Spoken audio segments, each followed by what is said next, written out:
কিশোরগঞ্জের ঐতিহ্যবাহী পাগলা মসজিদের ১৩টি লোহার দান বাক্স খুলে ৬ মাসে মিলেছে ৪৩ বস্তা টাকা।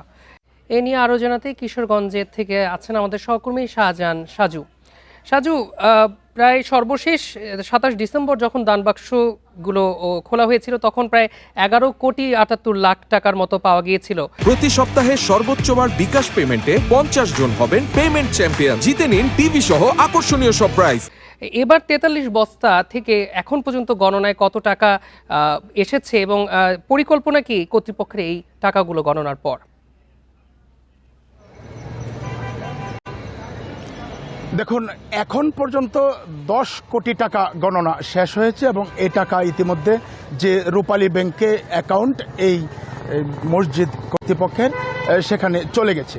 ১০ কোটি টাকা ব্যাংকে জমা হয়ে গেছে। বাকি যে টাকা সেগুলি এখন গণনা চলছে, হয়তো রাত্র হয়ে যাবে, মানে গুনতে গুনতে আমরা সর্বশেষ জানতে পারবো। এখন যে টাকাগুলি আসলে গণনা হচ্ছে সেগুলি ছোট টাকা, ১০ টাকা, ২০ টাকা, ৫০ টাকার যে নোট, ওই টাকাগুলি এখন ভাঁজ করা হচ্ছে, গণনা হচ্ছে।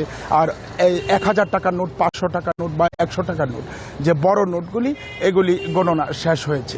১০ কোটি টাকা ইতিমধ্যে চলে গেছে। তবে এবার রেকর্ড হবে, কারণ আপনি তো প্রতিবেদনে দেখলেন যে এর আগের বার ৩৫ বস্তা টাকা পাওয়া গিয়েছিল, এবার ৪৩ বস্তা। এর অর্থ হলো ৮ বস্তা টাকা যেহেতু বেশি, সেহেতু এখানে টাকার অঙ্ক বাড়বে। গেলবার প্রায় পৌনে ১২ কোটি টাকা ছিল, এবার তো আরও বাড়বে এরকম আশা তো কর্তৃপক্ষ করছেন, আমরাও কিছুটা অনুমান করছি। আর এই যে টাকা, এই টাকা মূলত এই যে আমি যেখানে দাঁড়িয়ে আছি, পাগলা মসজিদের যে আঙিনা, ওই পাগলা মসজিদের পাশেই একটা ইসলামিক কমপ্লেক্স হবে আন্তর্জাতিক মানের, এটা কর্তৃপক্ষ আমাদেরকে জানিয়েছেন। যিনি জেলা প্রশাসক রয়েছেন এই মসজিদের দায়িত্বে, মসজিদটি যেহেতু ওয়াকফে সম্পত্তি, এটা জেলা প্রশাসন যিনি থাকেন, পদাধিকার বলে তিনি সভাপতি থাকেন।